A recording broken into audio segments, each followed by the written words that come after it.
We hope that you find that many of my reflections on morality, philosophy, and history do not merely repeat what others teach, but offer a unique perspective. And we hope that many of these reflections are not so much new as they are overlooked or forgotten truths.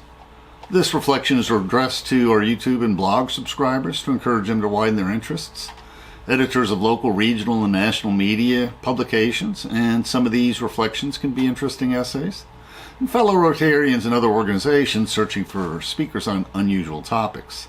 Most of my reflections are about 20 minutes, and I can deliver most of them on a moment's notice since the script's already written.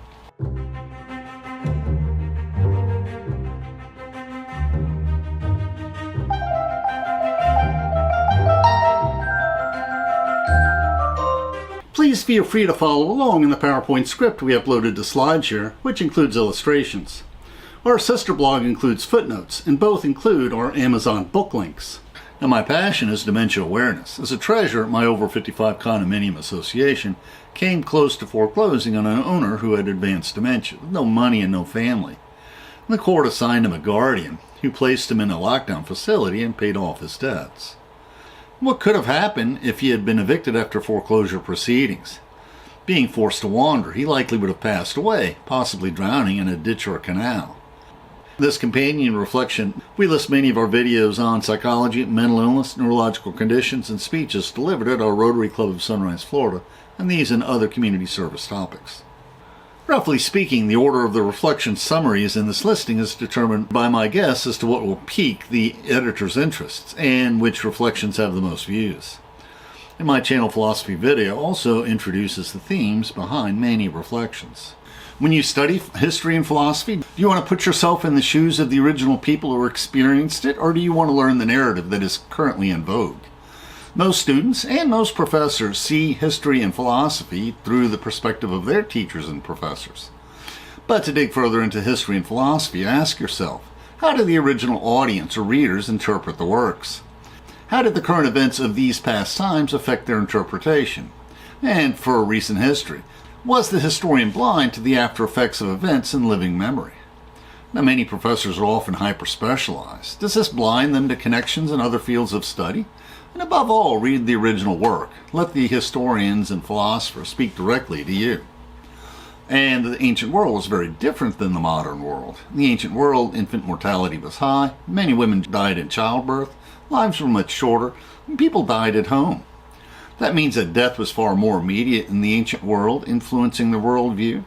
Our modern concepts of positive thinking and the sacredness of human life are modern notions. In contrast, the ancients were fatalists, adopting a Stoic mentality. Now, is there anything new under the sun?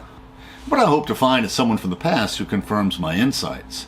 Even when there's no direct confirmation, I sometimes find reflections from past generations that indirectly confirm, or at least do not disprove, my perspectives. Now, for me, creativity is not a problem, so I prefer to include quotes from ancient and modern authors to encourage my listeners to read them on their own.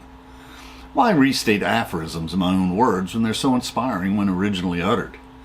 The Eastern Church Fathers did not see a need to reword inherited ancient teachings, so why should I? Now, in addition to my extensive classical reading, I've listened to Great Courses college lectures, Catholic Learn 25 lectures, and Yale and other college courses on YouTube for about 40 years. And my life experiences are detailed on my LinkedIn profile.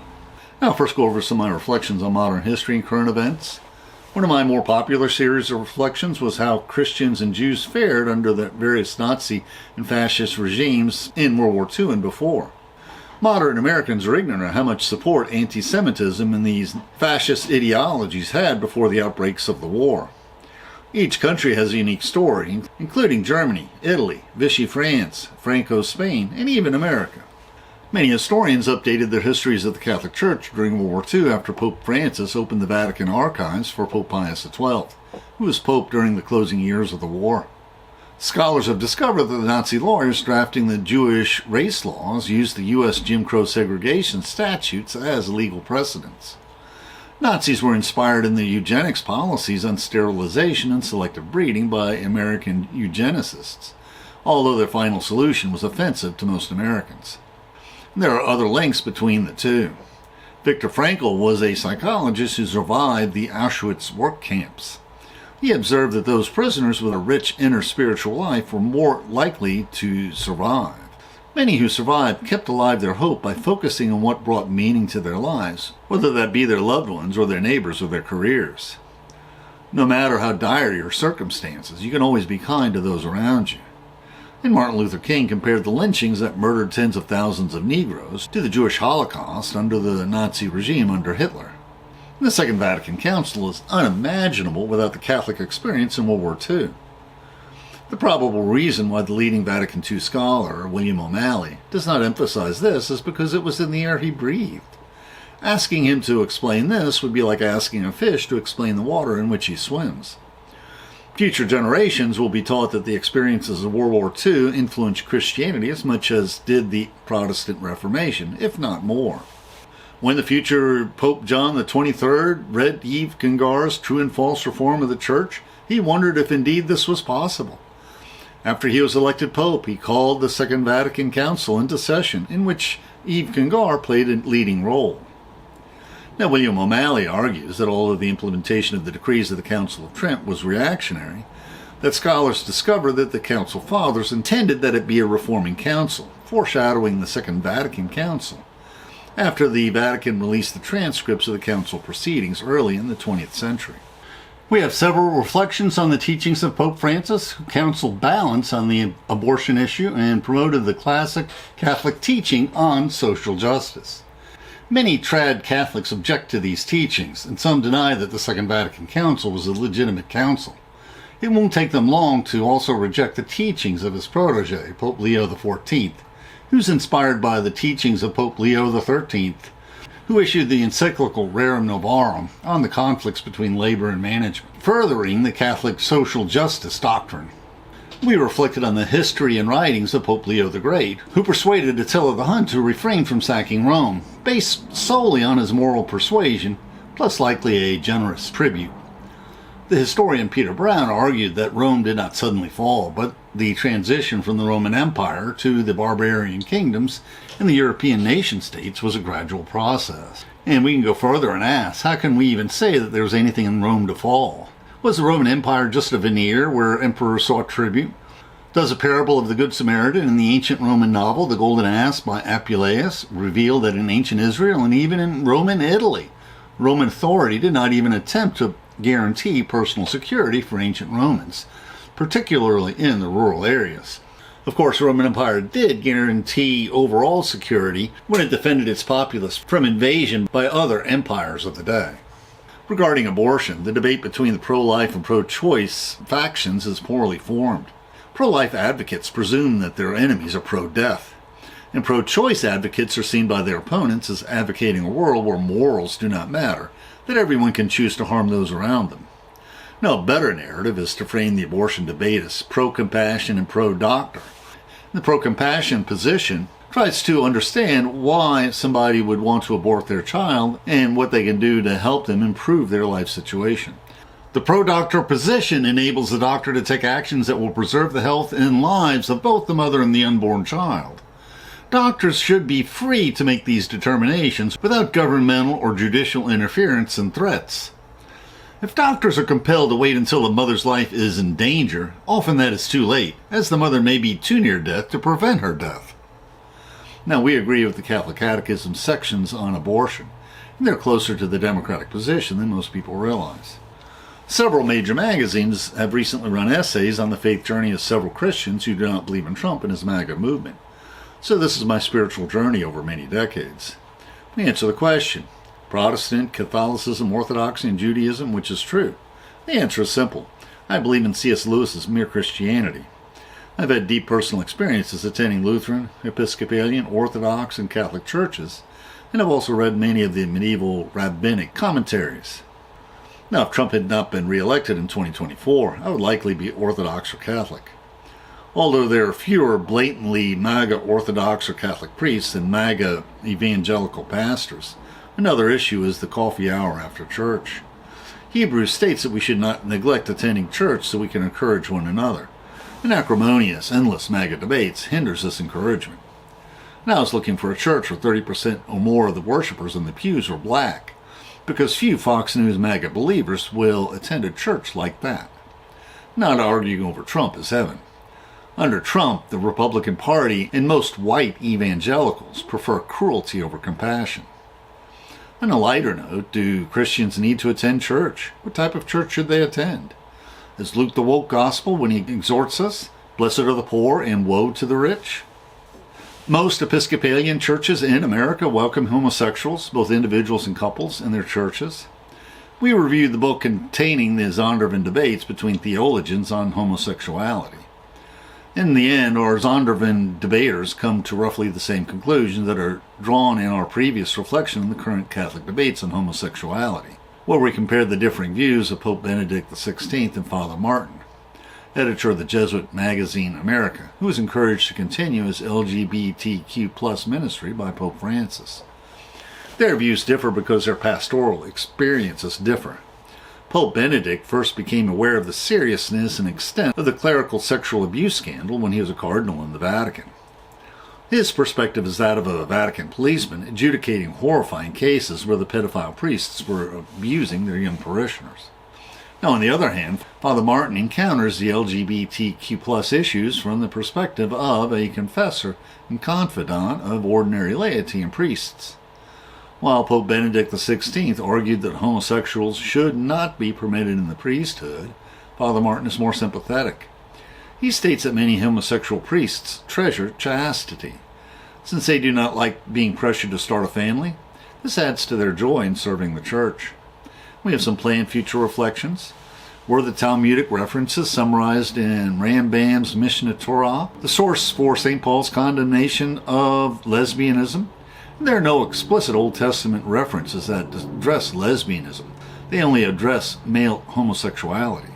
We also plan to review John Boswell's Christianity, Social Tolerance, and Homosexuality, which encouraged the conversation of the LGBTQ issue in churches after its publication in 1980. Transsexualism is real, although far rarer than many LGBTQ+ advocates claim. Is AI more artificial than intelligent? Is Wikipedia better than AI chatbots, ChatGPT, and Google Bard? My second career was in information technology, and my first computer had no hard drive. And I've used all successful Windows releases since Windows 3.1. And I have some contrarian observations. What is the exact definition of artificial intelligence, and consciousness? Weren't computers always speeding up or replacing human labor? Should ChatGPT accurately tell you which sources it used? Who would be so foolish as to delegate tasks to AI bots without supervising them? If we require pilots to fly planes, why shouldn't we require human drivers to drive massive trucks? Is one of the reasons why large companies are big supporters of AI is because customers can no longer call support to ask for legitimate refunds? We also have many reflections on the Greek and Roman philosophy and history. The teachings of the Church Fathers, particularly the monastic Church Fathers, were deeply influenced by Stoic philosophy. Many works by the major Stoic philosophers sound like the New Testament epistles and Gospels, including Epictetus, Rufus, Seneca, Cicero, Plutarch, and Marcus Aurelius. And we can learn how to lead a godly life by studying both the works of the Stoic moral philosophers and the works of the Church Fathers. Whereas if you quote Scripture, a lot of times people think you're preaching. They're often far more receptive to the quotes from the Stoics, which often discuss the same truths as Scripture. Although Epictetus despised Epicurus and his philosophy, Seneca was inspired by Epicurus. This was likely because Seneca was a wealthy aristocrat who, when he was not serving at court, lived a life of leisure on his vast estates, while Epictetus, a former slave of a former slave, lived a much simpler life. Modern Americans live an Epicurean lifestyle, living for the weekend, looking forward to movies, sports, and other entertainment. One of our most popular videos reflected whether Roman Emperor Marcus Aurelius persecuted Christians, whether he was friend or foe. On the one hand, we know that there were vigorous local persecutions of Christians during his reign, and that St. Justin, a church father and philosopher, was martyred in Rome during his reign. On the other hand, we have no direct evidence that he personally ordered any persecutions of Christians. Marcus Aurelius was truly the philosopher king that Plato longed for, writing the famous Stoic tract, The Meditations. Many of his meditations remind us of New Testament teachings. For example, love of one's neighbor and truth and modesty are properties of the rational soul. Unfortunately, another passage in the meditation seems to confirm that Marcus Aurelius did witness Christians being martyred in the arena. He also criticizes how quickly some Christians volunteer for martyrdom, and he denies the resurrection of both the body and the soul. Amazingly, the ancient church historian Eusebius recounts a battlefield miracle when Marcus Aurelius was battling the Germanic barbarians. As his Christian soldiers prayed to God, a thunderbolt struck that drove the enemy to flight and destruction. The rain that fell revived the Roman army that was on the point of perishing from thirst. Eusebius says that Marcus wrote letters stating that in Germany his army was saved from thirst by the Christians' prayers, and Marcus threatened to execute anyone who attempted to accuse us. This is the same Eusebius who recounts the widespread persecution of Christians in Gaul during the reign of Marcus Aurelius. This miracle is repeated in the Epistle of Marcus Aurelius to the Roman Senate, which is in the Ante-Nicene Church Fathers collection, appended to St. Justin Martyr's Apology to the Emperor. All competent scholars will conclude that this is a spurious epistle, especially since there's absolutely no mention of Marcus Aurelius converting to Christianity. However, what this does reveal is that many early Christians want to believe this, since his philosophy so clearly aligns with Christian principles. And much of the good that Marcus Aurelius achieved was undone by his son Commodus, who ranks with Nero as one of the worst Roman emperors. Most Greek and Roman moral philosophers, including Plato, are primarily concerned with ethics and morals, and only secondarily concerned with metaphysics. Plato was an innovator. He was not the only student of Socrates. Other important students include Xenophon, the Cynic philosopher Antisthenes, who influenced the Stoics, and the Cyrenaic Aristippus, who may have influenced Epicurus. Now, Xenophon, Aristotle, and the Cynic philosophers influenced the later Greek and Roman Stoic philosophers. Now, how did the ancient Athenians interpret Plato's dialogues? They were likely seen as commentaries of the recent Peloponnesian Wars, where the Spartans, with Persian financial backing, defeated the Athenians. Especially traumatic was the bloody civil strife under the rule of the 30 tyrants, placed in power by the victorious Spartan general Lysander, which many historians compare to the bloodbath of the French Revolution. Many of the characters of Plato's dialogues were either allied with the 30 tyrants or were victims of these tyrants. This history is most evident in both Plato's and Xenophon's accounts of the trial and execution of Socrates. And a question Socrates poses in several of Plato's dialogues, including Protagoras, is, can virtue be taught? And why do so few ancient Greek scholars make this connection between the Platonic dialogues and the Peloponnesian Wars? Over the years, I've listened to dozens of college-level lectures on these topics, and I get the impression this may be due to academic overspecialization. But since the Platonic dialogues were likely completed after the Athenians first heard the histories of Thucydides and Xenophon, the ancient Athenians, hearing the Platonic dialogues, would certainly make this connection, especially since many would be acquaintances of either the characters or their families. Part of the reason why more students do not regard Plato as a moral philosopher is because of the older translations. Most professors claim that the translator does not matter, but I disagree. If you wish to view Plato and Socrates as moral philosophers, you will prefer Robin Waterfield's translations. We compare his translation to Benjamin Jowett's translation of the Republic. Where Jowett translates the Greek as justice, Waterfield translates the Greek as morality. Now, in my humble opinion, this makes Robin Waterfield's translation more internally consistent. Robin Waterfield translates both the ancient Greek historians as well as Plato and the major Stoic philosophers who wrote in Greek, and his footnotes and introductions are informative. Now, many of the early church fathers, including the Cappadocian church fathers and St. Augustine, were Neoplatonists. St. Gregory of Nyssa explains how Christians, once they climb out of Plato's cave of ignorance in the Republic, can continue their climb up the mountain of God to the salvation of increasing virtue. C.S. Lewis speculates that Christians in heaven continue this allegorical climb up this mountain to the presence of God in his book, The Great Divorce. We're planning a series of reflections on the remaining ancient books comprising Plato's Republic. Why do so many professors denigrate the works of Xenophon? Like Plato, most of his works have survived, and Xenophon was as revered as Plato in both the ancient world and the Renaissance. Xenophon wrote his own version of Plato's most memorable dialogues, including the Apology of Socrates, recounting his trial and execution. Many people preferred Xenophon as his works are easy to read. His Socrates is the Stoic Socrates. Now, Xenophon's Cyropaedia, or his Life of Cyrus the Great, extolling the virtues of an enlightened monarch, may be a response to Plato's Republic.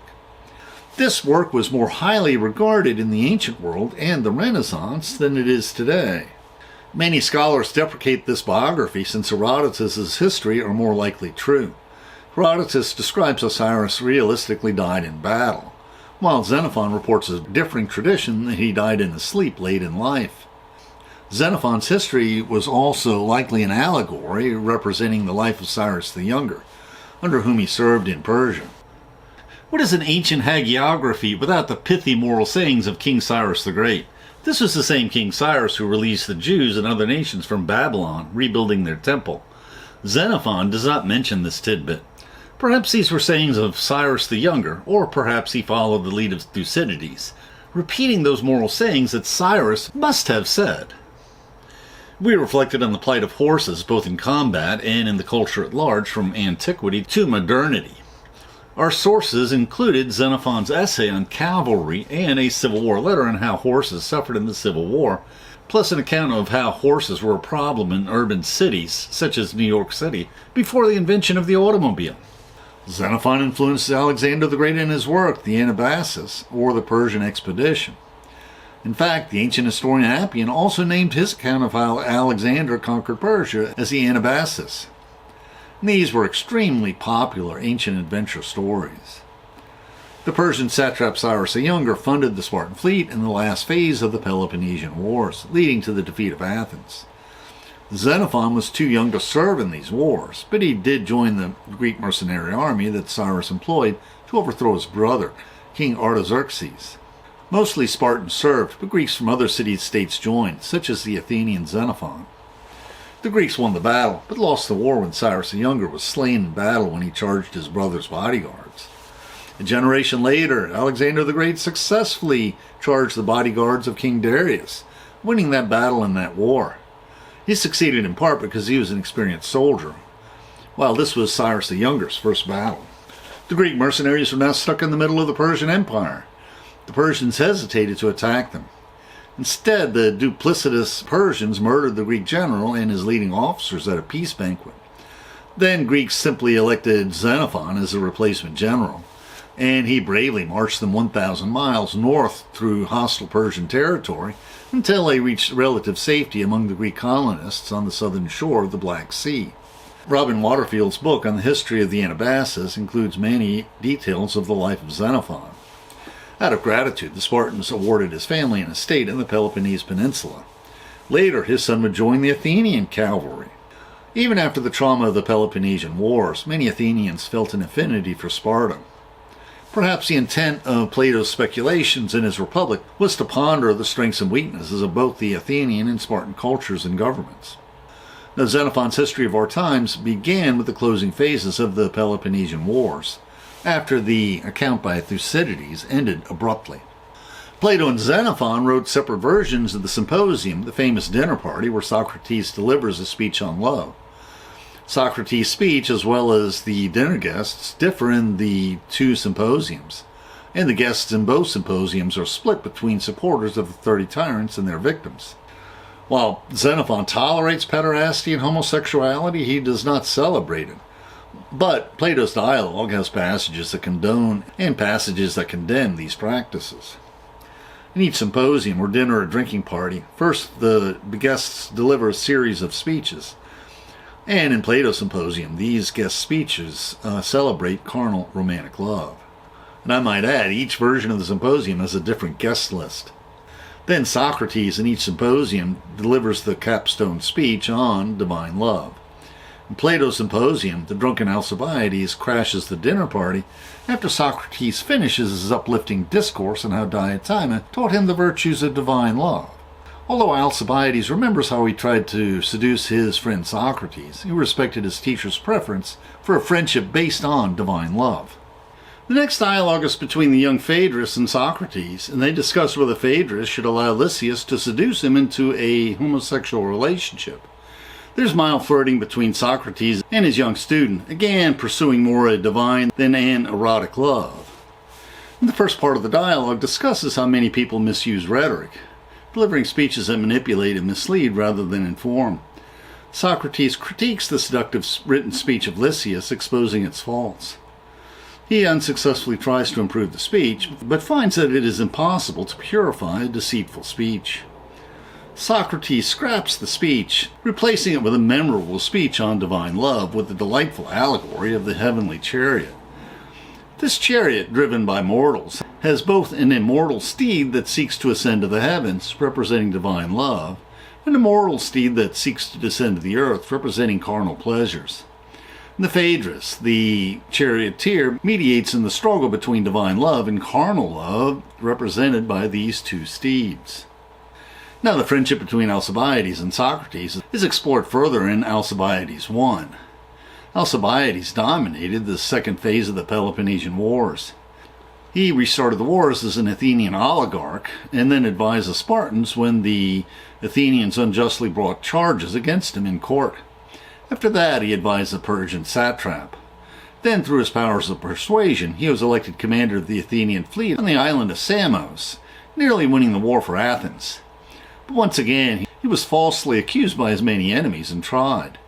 Now, we agree with the ancient and medieval scholars who accepted that this is an authentic Platonic dialogue, although it may have been penned by his student under his direction. Does Socrates condone pederasty? In his dialogue with the young Lysis, Socrates discusses the nature of friendship. Hypothales, an older companion, asks Socrates to introduce him to Lysis, the handsome young man he has a crush on. And several old men are watching these teenagers work out nude in the gymnasium in Athens. And there's no hint of condemnation of pederasty in this dialogue.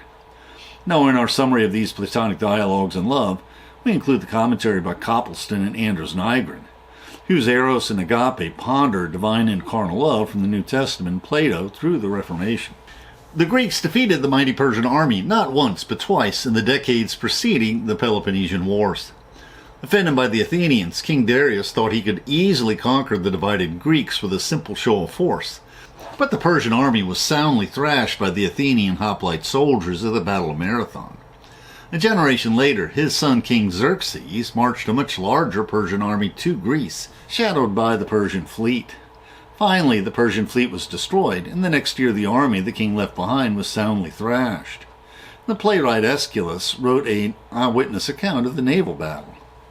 Now, Herodotus' history is the main source for these wars, and he also reviews the histories of Persia, Egypt, and Scythia to provide background on why these wars were fought. We also reflect on the role Draco, Solon, and Cleisthenes played in the development of democracy and justice in ancient Greece before the Peloponnesian Wars. Now, after the Greco-Persian Wars, Athens formed the Delian League to protect Greece from another Persian invasion, after the Spartan hubris offended the Greek city-states in Ionia, located on what is now the western coast of Turkey. Athens dominated the Delian League, and it evolved into an Athenian empire, financing the building of the Acropolis, which amazes many tourists today. Many historians compare Pericles' funeral oration to Lincoln's Gettysburg Address.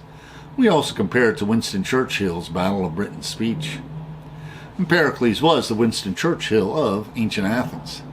The Peloponnesian Wars were the world wars of ancient Greece, involving much of the Greek world, from Ionia to Sicily to Egypt. The first phase was about as long as World War I, interrupted by the Peace of Nicias, negotiated after a major Spartan defeat. Alcibiades broke the peace by persuading the Athenians to conquer the Greek colony of Syracuse on the island of Sicily, which was a Spartan ally.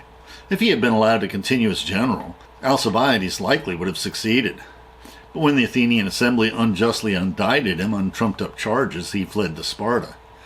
The timid and cowardly Nicias lost a large portion of the Athenian fleet, as well as his own life and the lives of most of the Greek soldiers and sailors serving under him. Ironically, Plato's dialogue Laches features Nicias discussing what is true courage. After Alcibiades got the Spartan king's wife pregnant, he was kicked out of Sparta. Making his way to the island of Samos, he convinced the Athenian fleet to elect him as commander. After an amazing string of victories, he was welcomed back, winning more victories for Athens. But his enemies once again brought false charges against him, and he fled the city once again.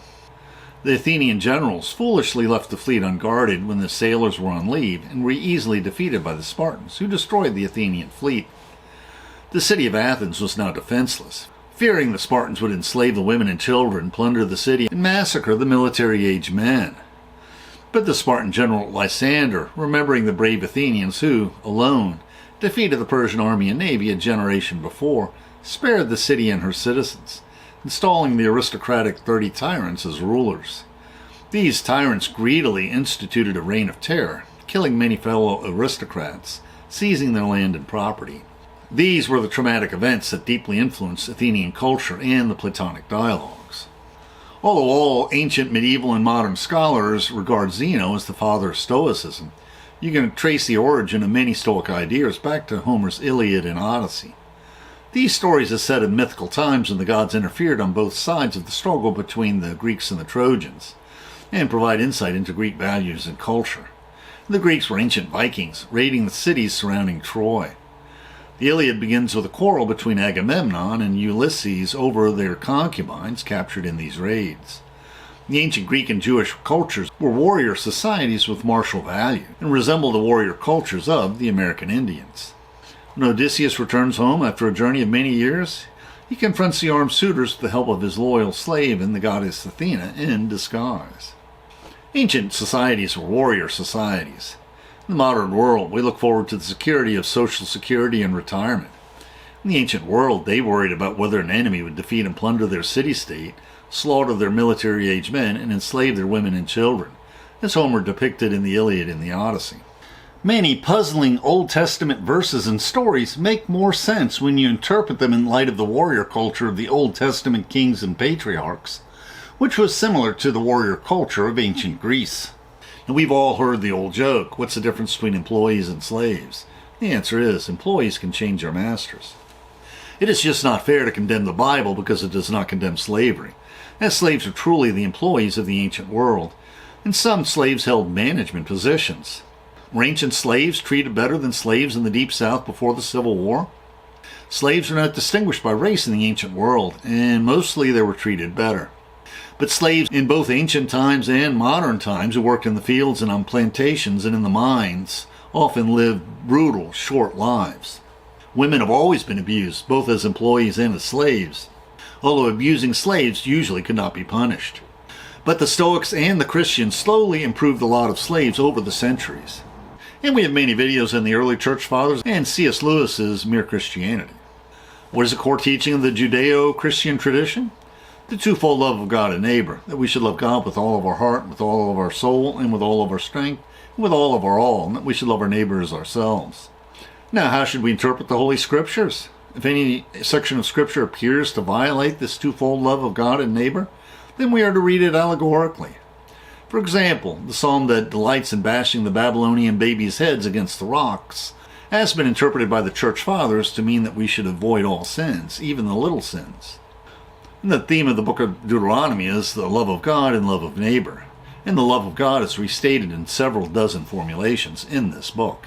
We agree with the message in the country song, you don't love God if you don't love your neighbor.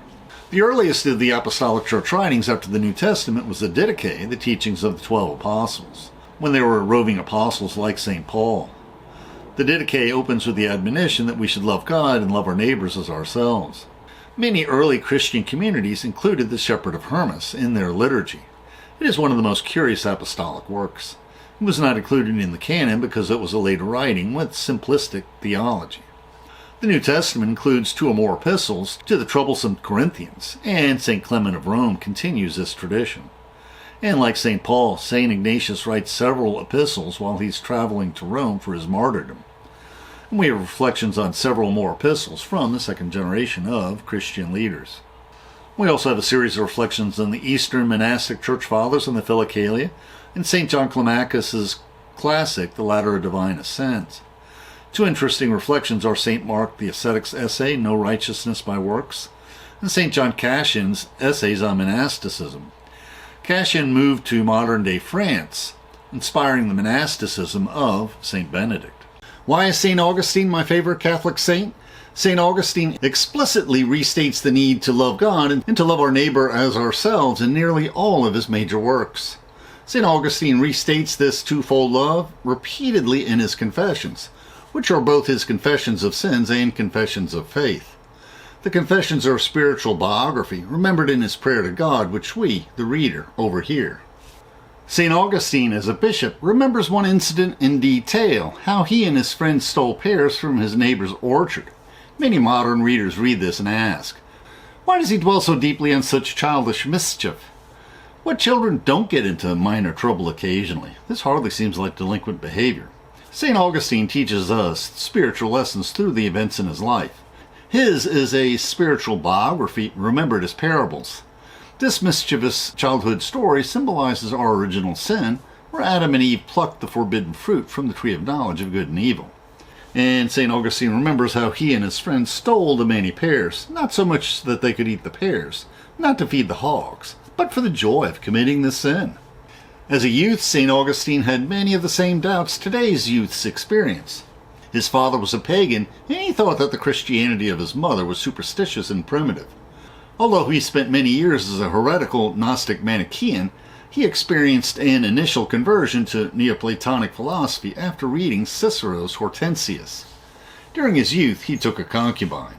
They named their son Deodatus, or gift from God. After he moved first to Rome, then Milan to teach at the Roman court, he converted back to the Catholicism of his youth after hearing the elegant Latin sermons of St. Ambrose. Although his baptism was the culmination of his confessions, St. Augustine only reveals its spiritual meaning. To learn how ancient Roman catechumens prepared for and were eventually received by baptism, we consulted Peter Brown's excellent biography of St. Augustine. Now, many modern readers choose to skip the last 4 chapters of his Confessions, but these are equally fascinating. These books explore how St. Augustine, once he converted to the true faith, was truly enlightened in his philosophical and scientific views of both the world and Scripture. In particular, he shares the truth of the creation account in Genesis as opposed to the Gnostic heresy of the Manichees. St. Augustine's Confessions has heavily influenced the Western tradition, influencing Kierkegaard, Pascal, Heidegger, Wittgenstein, Husserl, and other philosophers. Many scholars regard this as an early psychological work since it explores our inner spiritual world. St. Augustine answers many of the objections that modern skeptics pose about Christianity. St. Augustine skillfully threads hundreds of scriptural verses and psalms into the long-running prayer that comprises his work. And we reflect on many of St. Augustine's other essays, including his essay on the faith and the Apostles' Creed. There's a great deal of interest in our reflections on anti-Semitism and on Viktor Frankl's book, Man's Search for Meaning, where he discusses how those men who found meaning in their lives through a family or selfless cause were best able to survive the work camps of Auschwitz. Many scholars wonder whether the Epistle of Barnabas includes a strain of anti-Semitism in the Christian tradition, as does a polemic work by St. John Chrysostom condemning the Judaizers. This is very different from his other works, and when we read this work after our memories of the Holocaust is quite disturbing. Could the scribes copying this manuscript have added or amplified the anti-Semitic comments in this work? Later, Martin Luther penned some incredibly offensive anti-Semitic essays late in his life. His views are so extreme that Hitler quoted him to support his persecution of the Jews. And we must emphasize that St. John Chrysostom is one of the most revered church fathers, both in the Catholic and Orthodox traditions, and his anti-Semitic diatribe is not representative of his other works. We also have a reflection of how the church fathers, reformers, and commentators interpreted the parable of Lazarus and the rich man. And we also have a work comparing the views of Voltaire's Candide and Leibniz and St. John Chrysostom on the question of how can a compassionate God permit earthquakes. And this short of history of Jesuits is a favorite of many of my viewers. The writings of the Neoplatonists, Pseudo-Dionysius, the Areopagite, heavily influenced medieval Christianity. And Erasmus's In Praise of Folly was a key work preceding the Protestant Reformation. And we refer to St. John of the Cross as Dark Night of the Soul often. He teaches us that we should only choose those as close friends, those who will increase in our heart our love of God. Now, C.S. Lewis's Mere Christianity was developed from a series of BBC broadcasts he delivered to encourage the British citizens during the dark days of World War II, when they faced the Nazi bombing blitzes which destroyed so many London homes, killing many Londoners. His ecumenical approach revealed many truths from church fathers without contradicting Protestant dogmas, possibly helping to prepare Christendom for the Second Vatican Council. C.S. Lewis explored morality and the cardinal virtues of prudence, temperance, justice, and fortitude, and the theological virtues of faith, hope, and love, the greatest of which is love. He explores forgiveness, pride and envy, and intimacy, marriage, and divorce. C.S. Lewis asks, is living the Christian life hard or easy? And we reflect on J.R.R. Tolkien's Lord of the Rings. Was it influenced by Nordic mythology, Homer's Iliad, and Catholicism? And we plan to reflect on C.S. Lewis's Screwtape Letters, which are imagined letters by demons plotting to win the soul of a devout Christian through deceit. And one bit of advice, if you can't prevent him from attending church, then ruin the experience by tempting him towards hypocrisy and spiritual pride. And this is one of my favorite books by C.S. Lewis, but my reflection may be as difficult to summarize as it was for Lewis to compose it. And we have a series of reflections on the Civil War and the civil rights history. Our reflections on the first 3 generations of black leaders are popular. Before the Civil War, Frederick Douglass escaped from slavery, taught himself how to read, and became a best-selling author with his autobiography of his life as a slave. He was a leading abolitionist activist orator. After the Civil War, another former slave, Booker T. Washington, learned how to read. He impressed the head of Hampton Institute and was recommended to be the founder and first president of the Tuskegee Institute and Alabama Trade College. He raised money from northern industrialists, including Andrew Carnegie, and was a leading second-generation black leader. Washington publicly feuded with W.E.B. Du Bois, the third-generation black leader who was a co-founder of the NAACP and a prolific writer. Washington's role as a major fundraiser and educator compelled him to accommodate the white elites who financed his college. Privately, he supported the NAACP and other civil rights leaders who were activists. W.E.B. Du Bois penned Black Reconstruction, celebrating the blacks' contribution to the Union victory and the rejuvenated democracy in the Deep South, which challenged the then dominant narrative of the lost cause. We also have reflections on W.E.B. Du Bois's autobiography and David Levering Lewis's biography and W.E.B. Du Bois's Soul of Black Folk. Why were citizens of the northern states so eager to volunteer to fight to preserve the Union? To answer this question, you need to study the events during Andrew Jackson's presidency when South Carolina threatened secession over the tariff issue, prompting the speeches of Daniel Webster that were recited by several generations of American school children. Yale University has 24 lectures on YouTube covering 2 undergraduate courses covering the Civil War and the Civil Rights years. We summarize these lectures in 5 reflections, encouraging you to sample the complete series. And we invite you to experience the Civil War struggle through paintings and illustrations, and Matthew Brady's still photographs. We recorded a series of reflections on Ron Chernow's biography of Grant and Ulysses S. Grant's autobiography from his youth to the end of the Civil War. This series included his account of the Mexican-American War, the Civil War, his role as commanding general during the Civil War and under President Johnson after the war, and as the 2-term president of the United States. And we only reflected on those major battles that illustrated aspects of General Grant's character, including Shiloh, Vicksburg, and Appomattox. For the Battle of Appomattox, where Robert E. Lee surrendered to General Grant, our sources also included General Longstreet's battlefield memoirs and Civil War letters. Both Ida B. Wells and W.E.B. Du Bois documented over 10,000 lynchings in the decades following the Civil War, particularly after the end of Reconstruction. The 15th Amendment abolishing slavery included a curious clause that permitted convict labor, which many southern states took undue advantage of, arresting blacks for vagrancy so they could re-enslave them. The leading Civil War historian Eric Foner aptly describes the 3 Reconstruction Amendments abolishing slavery, granting due process to all citizens, and guaranteeing that all citizens have the right to vote as a second founding of the Republic of the United States. David Levering Lewis also penned the authorized biography of Martin Luther King, which is a series of reflections. The NAACP attorneys Thurgood Marshall and Charles Houston paved the way for Martin Luther King to challenge Jim Crow segregation in the Deep South by successfully arguing for greater civil rights in the courts. This culminated in the Supreme Court Brown v. Board of Education decision that effectively ended legal segregation. In a little-known story from the early civil rights era, Father Augustine Tolton learned how to read after his family fled north during the Civil War. He was the first slave to be ordained a priest. He attended a seminary in Rome when he was denied admission to American Catholic seminaries. He is now being considered for sainthood. And Robert P. Jones, a Baptist minister and educator, wrote several books on American evangelicals, civil rights, and Republican politics. Doris Kearns Goodwin has penned many memorable biographies of presidents. She was an aide for Lyndon Johnson, and he asked her to write his official biography. Her primary source was the copious notes of his running commentary she transcribed while bouncing this Texas Ranch pickup truck after his presidency. Later, she married Richard Goodwin, who was a speechwriter for both John F. Kennedy and Lyndon Johnson, and then Eugene McCarthy and Robert F. Kennedy.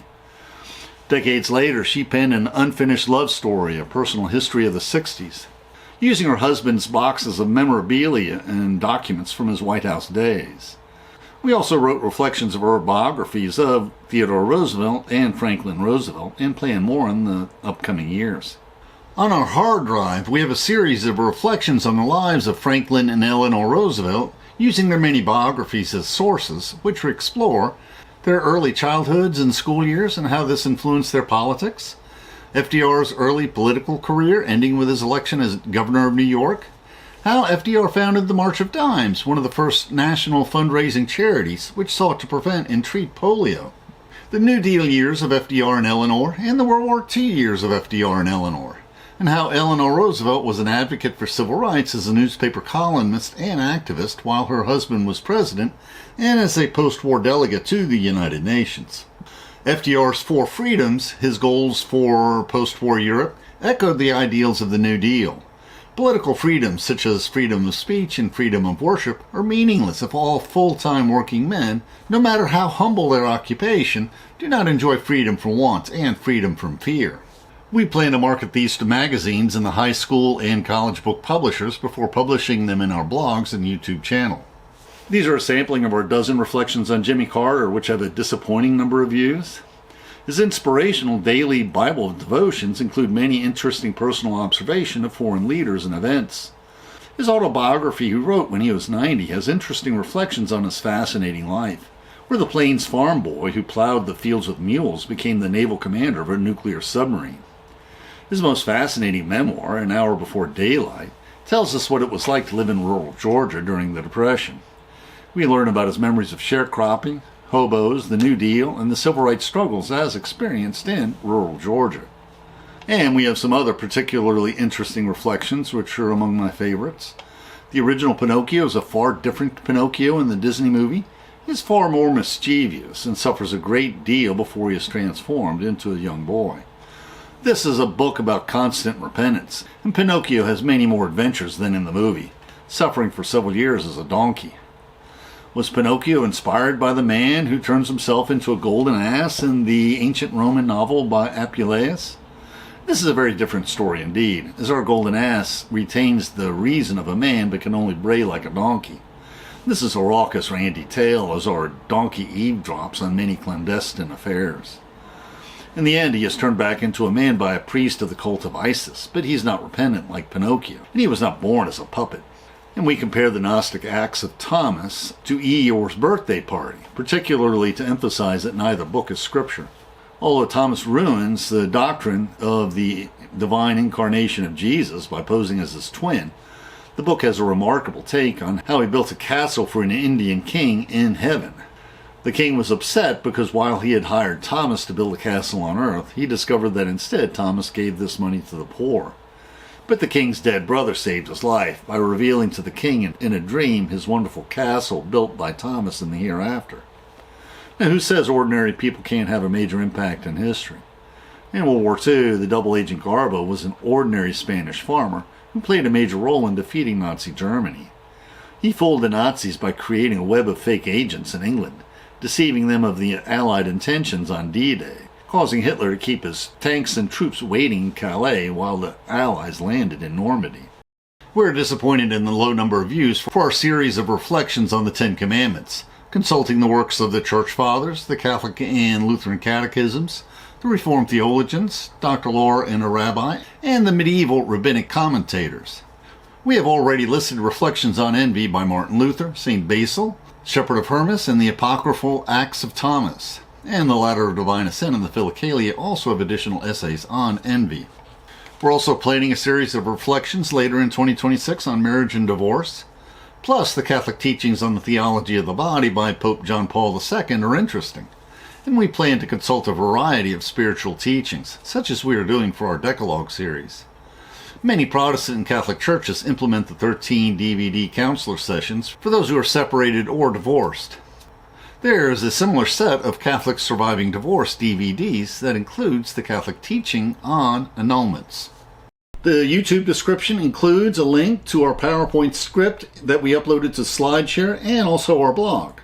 Please support this channel by sharing this video with your friends and by clicking on the like and subscribe buttons and by clicking on the Amazon links to purchase any of the books we discussed, which will earn us a very small affiliate commission. And please consider becoming a patron of our channel. Plus, we will host special discussion groups for our patrons.